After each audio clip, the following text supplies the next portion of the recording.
Hello you guys, my kings and queens, welcome back to the video. My name is Jai. If you do not know, welcome to my channel. We're back with Mr. Nightmare, and this is 3 horrific Tinder dates that ended in tragedy. So sit back, relax, snacks, get comfortable, and let's watch.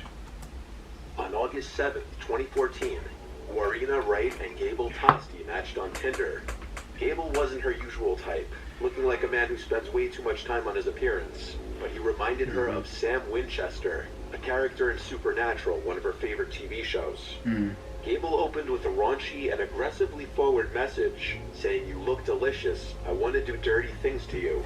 You look delicious. I want to do dirty things to you. Work. Gable then sends, "Can you be a freak in the sheets?" To which she says, "Probably not, depends." Gable says, "What does it depend on?" A red flag. Warina responds, "What I've had to drink." No hello, no are you. Gable keeps the conversation sexual by replying, "Let's get drunk together. I'm a porn star after a few drinks." Warina gives Gable her number after the two exchange a few more messages. And a week later, they meet for the first time in the Cavill Mall.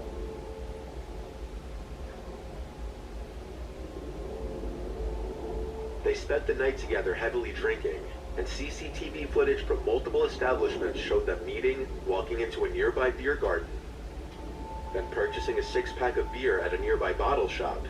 And after their night out together, they ended up returning to the Avalon Apartments, where Gable lived alone on the 14th floor. 6 images taken by Gable that night show the couple apparently laughing and smiling in the apartment and on the balcony from which Warina would plunge to her death only hours later. Oh my god. For whatever reason, Gable recorded the audio of his entire night with Warina, which included the entire confrontation the two would have towards the end of the night, which was later played during Gable's trial. It was later found out that Gable had a weird habit of recording his entire dates with multiple women. At some point after the two had sex, Warina can be heard becoming increasingly erratic and aggressive towards him. However, as the night progresses, Gable can be heard in the recording refusing to let her leave, and Warina's terrified screams to let her go home are silenced when he locks her outside on the balcony. During this recording, Gable can allegedly be heard choking out Warina before locking her outside. Call them with what? I thought you lost your phone. Exactly. So how are you going to call anyone without your You phone? stole my fucking phone. I didn't touch your goddamn phone. You guys fucking stole my shit. Shit, I should So never... that's why I'm fucking calling you. should have never given you so much to drink. I thought we were going to have fun. Well, where's my shit? Where's your Where's phone? my shit? What's your phone number? Oh, Going 100 fucking psycho bitch. I don't deserve this shit, alright? I'm a nice fucking guy. Yeah. That's fucking go. Oh, nothing. Must be on the balcony. I have shitloads of money anyways. My fucking money. Stop. Just calm down, please. I'm not coming down You've had because too much to drink, alright? I'm not coming down because I've had so much to drink and I have shitloads of money in New Zealand. It's not funny. Shit. You know? Calm down, Do please. you know how I feel? Because no one else has money. Do you even remember what you were doing to me like half an hour ago? It was freaking me out. You beat me up for no reason. Exactly. Why?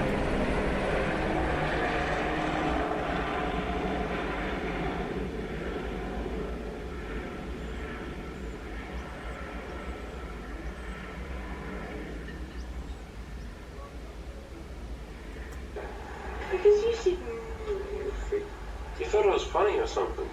It's not. I told you. In the audio, he can be heard saying to Warina that she was lucky he didn't throw her off the balcony, Oh. along with numerous other threats. Let's go. It's not about who you need. It's not about who. Yeah, it is. You're fucking insane. It's not about.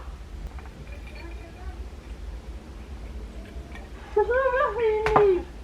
It's about who you give a shit now. See, I thought you were kidding, and I've taken enough. This is fucking bullshit. You're lucky I haven't chucked you off my fucking balcony, you goddamn psycho little bitch. Ooh. There's a red flag right there. Yeah, do your Muay Thai now. What? something to say? Say it. What? Die now. What? What? Got something to say? Just weak. Say it. Just weak. Say it. Who the fuck do you think you are? No! Hmm? No!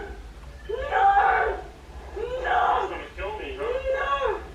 Why are you trying to hit me with that? No! Huh? No! No! No! No!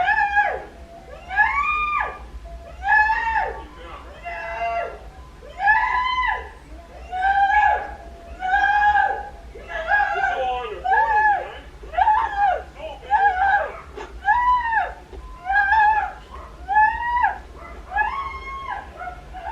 Okay, come on.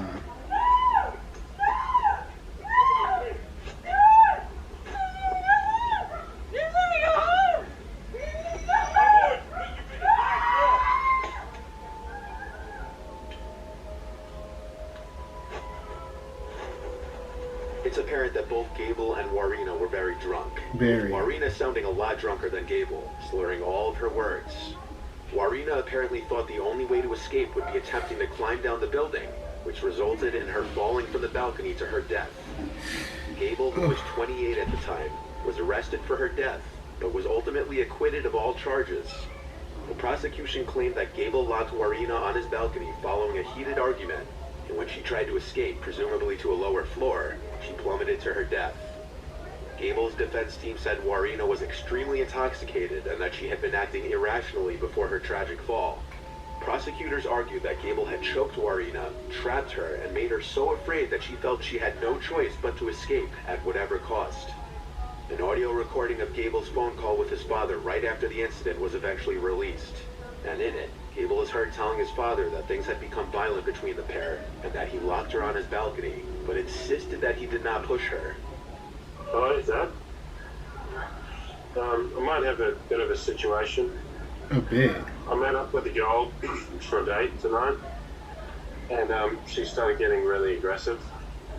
Like, it was alright at first, and like we, had sex in bed, and then after that, like, she kept drinking, and we were both drinking, and she, like, I think she thought it was like a joke or something, but she kept, like, beating me up and whatever. Like, I've been walking around and there are like a million cops around my building. I don't know what to do. I didn't push her or anything. I'm like just walking around the area and there's like a million cops around the area. It's really up. I don't know what to do. Like I'm walking around the area and I just see a million cops around Avalon. This is really, really up. Why does this keep happening to me? Like I swear to God, I didn't push her or anything. I just chucked her out on the balcony and shut the door because she was beating me up. According to a downstairs neighbor, loud arguments with women could be heard quite often from Gable's apartment, hinting that this kind of thing was a regular occurrence with him. Many people do believe that Gable murdered Warina, and there was public outrage when Gable was acquitted.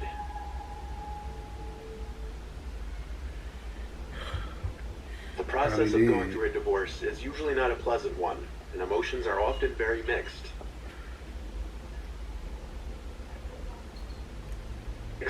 For some, a divorce can be a horrible time in one's life, full of grief and sorrow. But for others, it can be a hopeful time, a fresh start. For 39-year-old Jovi Pilko, a nurse from Sydney, Australia, her recent divorce with ex-husband Alexander Villaluna was going to be a new beginning. Jovi posted on Facebook, "New Year, New Beginnings," accompanied by a smiling photo of herself. She had since posted on her Facebook of flowers sent by secret admirers and birthday cards and gifts from her 3 children, who called her the best mother there can be, and an independent mother and woman. In March 2016, Jovi was using Tinder to find a date. Jovi is the mother of 4. She grew up in the Philippines and then moved to Auckland, New Zealand to train to be a nurse. Then she and her family would eventually move to Sydney, Australia. While on Tinder, she matched 53-year-old businessman Keith Collins. Keith had 3 children and 4 stepchildren. The two enjoyed chatting and decided to meet for a date. On March 30th, 2016, they went to dinner at a Korean barbecue restaurant. Just as they were finishing up, a man came up and put his arm around Keith. It was Jovi's ex-husband, Alexander. He asked Keith what he was doing with his wife. Keith said they were just having dinner. Then suddenly Alexander grabbed Keith by the neck with his left arm, and he used his right hand to stab him in the abdomen with a hunting knife. Jovi started screaming at him to stop, saying they were in front of the people in the restaurant. Boy, bold. Just having dinner. After stabbing Keith several times, Alexander turned his attention to his 35-year-old estranged wife. He stabbed her once in the chest and once again in the arm when she tried to defend herself. Keith had fallen to the floor and he was trying to get up. Alexander got on top of him and then using both hands, he punched the knife into his chest. He did this 5 more times. After stabbing Keith 11 times and his ex-wife twice, Alexander calmly walked out of the restaurant. Jovi began to run from the restaurant, and at first Alexander went after her, but he seemed to give up or change his mind and head back to the restaurant, where he sat by Keith's now dead body and waited for the police to arrive. He surrendered without putting up a fight to the arresting officer, and he admitted that he attacked Keith because he was having dinner with his ex-wife.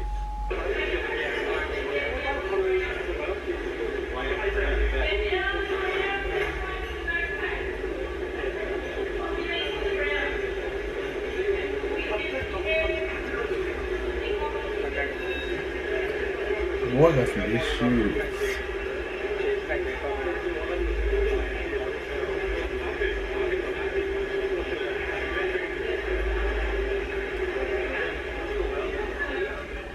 Jovi was taken to the hospital, and while she sustained injuries, she survived the attack. Alexander and Jovi had met 9 years earlier when they were both training to be a nurse in Auckland. They were both from the Philippines. Jovi claimed that Alexander was abusive from the start of their relationship. He wouldn't let her have friends and wouldn't let her leave the house often. Controlling. Jovi already had 3 children from a previous relationship in 2011. She had 1 son with Alexander. 2 years before Keith was murdered, Jovi left Alexander and got a restraining order against him. In response to this, he told her that he would kill her if she ever started dating another man. But he also said at a later time he would spare her life because of their son. In September of 2017, Alexander pleaded guilty to murder. When given the chance to apologize, Alexander said it was difficult to say he was sorry because he was still angry about what happened to him. It also turned out that he told the probation and parole service that Jovi blamed herself for the problems in their relationship. So according to him, she would have been happy to have been killed by him. Alexander also claimed he attacked Keith in self-defense. However, CCTV footage clearly showed that he was the aggressor.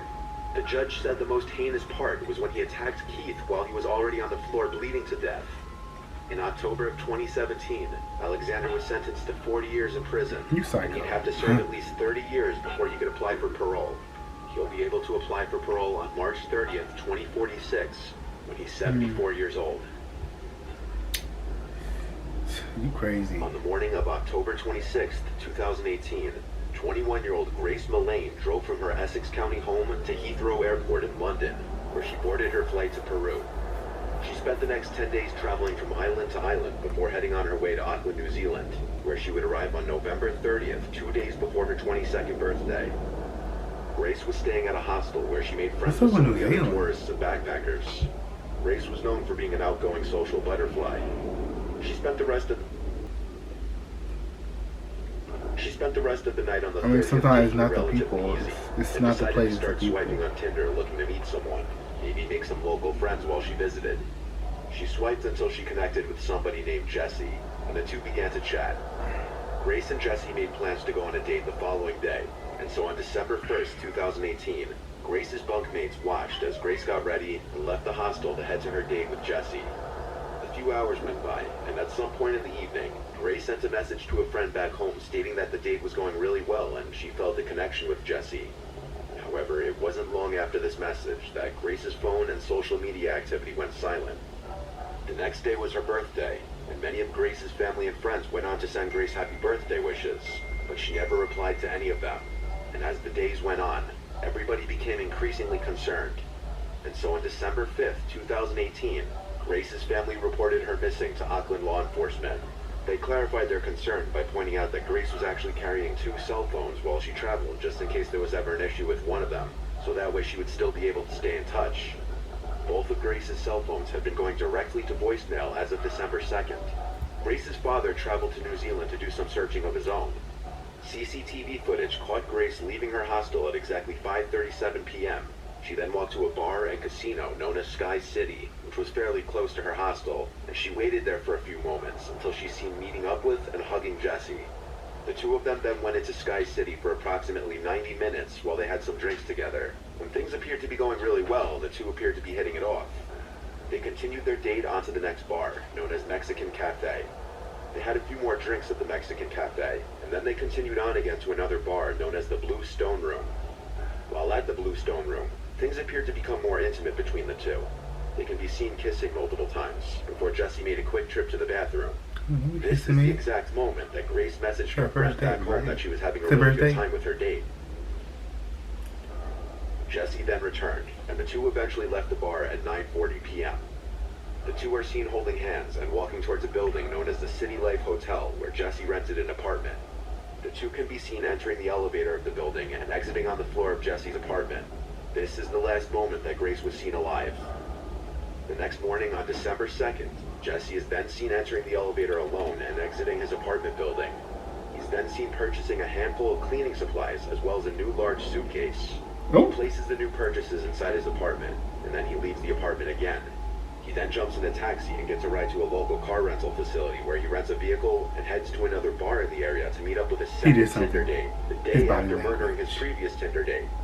This date became uncomfortable very quickly, and she decided to end things because she found him really creepy after he had been talking about the best places to hide a dead body. When the date was over, Jesse stopped by the front desk of his apartment building and asked if he could borrow a Rug Doctor carpet steam cleaning machine. He brought it up to his apartment and spent a couple hours in there before appearing on camera again. He's then seen bringing a hotel luggage cart up to his room, and shortly after, reappearing in the elevator with the luggage cart loaded with his new suitcase and many other small suitcases. He then brings the luggage cart down to his rented vehicle and loads everything inside. The next morning at around 7 a.m. on December 3rd, Jesse then went to a nearby store and purchased a brand new shovel. He then returned to his apartment building just after 9 a.m. He then stopped by a random trash can and tossed out some items, and then drove to a dry cleaning service to clean some clothing, and then he took his car rental to be completely cleaned. Police caught up with Jesse a few days later and brought him in for questioning.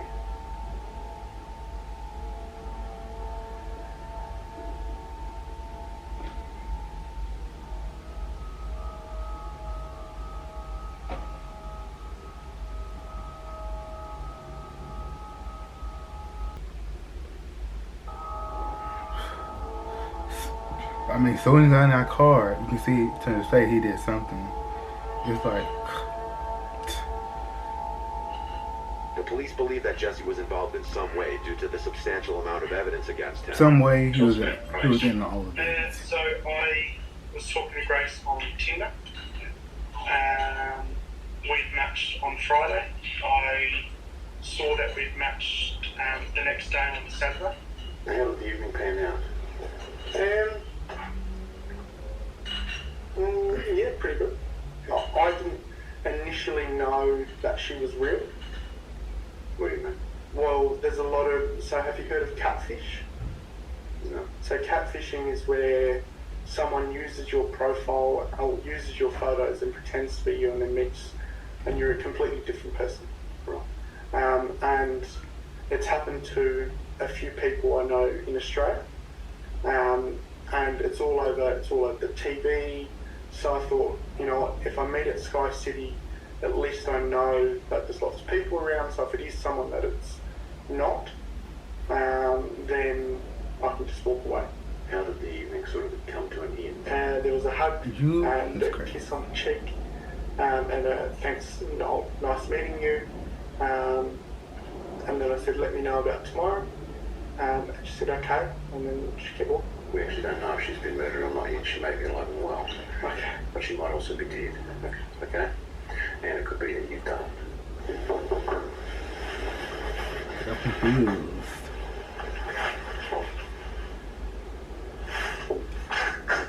Hey, I just want to ask a question. Why are being arrested for something I didn't do? You ever made a whisper? Oh. No. Oh. They immediately warrant for Jesse's apartment. They began a forensic examination. Despite Jesse's cleaning attempts, the investigators were able to discover blood in and around the two edges of his apartment carpet using luminol. Jesse was then interviewed again on December 7th, just 2 days after his initial interview, and this was when his story to police began to change. I drove the car out to commute at first. I picked up a shovel from ITM at Commute. I ended up driving towards the Waitakaries. I went into the bush. I dug a hole. I went and got the suitcase. And I covered the hole. And then I drove. Why are you crying? Well, why are you crying? Where is her positions? I threw them in the rubbish. Whereabouts? Albert Park. No, you didn't. Right, so what items of her property have been disposed of in Albert Park?